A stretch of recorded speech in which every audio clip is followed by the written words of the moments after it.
Drône et Sport, tous les sports, tous les matins. Votre rendez-vous quotidien sur Atlantic Radio pour toute l'actualité sportive avec Karim Droné. Bonjour Karim. Bonjour Adil, bonjour à toutes et bonjour à tous. Du foot et du judo au menu d'Atlantic Sport ce matin. On commence par du foot car on connaît les prochains adversaires du Maroc pour le championnat d'Afrique des Nations. Oui, et donc la sélection marocaine des joueurs locaux a hérité du groupe A du championnat d'Afrique des Nations qui aura lieu en août prochain au Kenya, en Tanzanie et en Ouganda. Les Lions d'Atlas seront opposés aux sélections du Kenya, de l'Angola, de la République démocratique du Congo et de la Zambie. Vainqueurs des éditions 2018 et 2020 tenues au Maroc, les Lions d'Atlas disputeront la phase de poule dans la ville de Nairobi. De son côté, le Sénégal, tenant du titre, a été versé dans le groupe D, aux côtés du Congo, du Soudan et du Nigeria. Suite au retrait de certaines équipes lors des qualifications, 2 places restent encore disponibles. Des qualifications supplémentaires seront organisées pour déterminer les équipes qui occuperont ces positions. On reste sur le continent africain, mais au Maroc, cette fois-ci à Casablanca précisément. La ville de Casablanca qui accueille aujourd'hui l'Open africain de judo. Oui, organisée par la Fédération royale marocaine de judo et arts martiaux assimilés, cette compétition se tient à la salle couverte du complexe sportif Mohamed V, organisée en partenariat avec l'Union africaine et la Fédération internationale de judo. Elle comprend des épreuves masculines et féminines, des catégories cadets, juniors et seniors.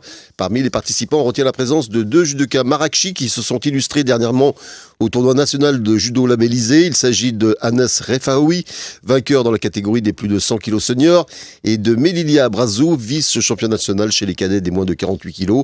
Hicham El Assoudi, qui est le président des 2 clubs de judo où évoluent donc ces judokas à Marrakech, nous en dit plus.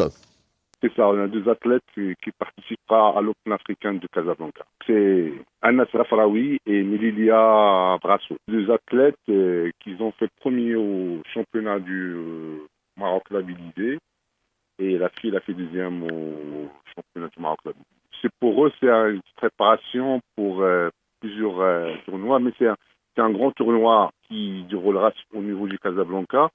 C'est l'Open africain de Casablanca. Les chances, c'est pour aller pour monter au podium à ce tournoi Open africain. Voilà. On est bien, on est sur le bon chemin. On avance tranquillement avec la Fédération royale marocaine de judo, avec les ligues. Donc, cet tournoi, c'est pour voir les meilleurs champions filles et garçons au niveau africain, au niveau arabe et au niveau international. Direction la France pour conclure les 16e de finale de la Coupe de France qui nous ont réservé encore une fois des surprises, Karim. Oui, et c'est là tout le charme de cette Coupe de France où les petits poussets du foot français parviennent à terrasser les grandes équipes de la Ligue 1. C'est ainsi le cas hier soir pour le club de 3e division de Bourgoin-Jallieu qui a éliminé l'Olympique lyonnais dans la séance des tirs au but. Un exploit que l'on doit en particulier au gardien de cette modeste équipe amateur, Ronan Jay, qui a arrêté 2 pénaltys. On l'écoute au micro de nos confrères d'RFI. Aujourd'hui, on vient de réaliser quelque chose qui va nous marquer à vie, qui va nous unir toute la vie, tous ensemble. Donc c'est incroyable et il faut donner du crédit à tout le monde, que ce soit au staff, aux joueurs, à la mairie, à tous les bénévoles qui sont là aussi pour encadrer. Parce que c'est pas qu'une victoire des joueurs, c'est une victoire aussi d'un club et d'une ville. Il suffit de regarder les cotes avant le match, on n'était pas favoris, ça c'est sûr. Mais on a été tous solidaires, tous ensemble. Il y a eu beaucoup d'abnégation, parce qu'il y avait des moments très durs. Quand une personne faisait une erreur, l'autre la rattrapait. Donc voilà, on a représenté les valeurs de la ville, les valeurs du club. Et on espère, là on va se donner encore un tirage et voir un petit peu ce qu'on va faire, profiter de la soirée quand même, ce qu'on vient de faire c'est pas anodin et peut-être qu'elle se reproduira jamais, mais il faut profiter et se remettre au travail un petit peu après, mais bien profiter surtout. Et parmi les autres résultats de la soirée, on retient l'élimination de 2 autres clubs de Ligue 1, Nantes et Rennes. Oui, de son côté, le PSG a failli connaître le même scénario que Lyon contre une autre équipe de National 3, Espali.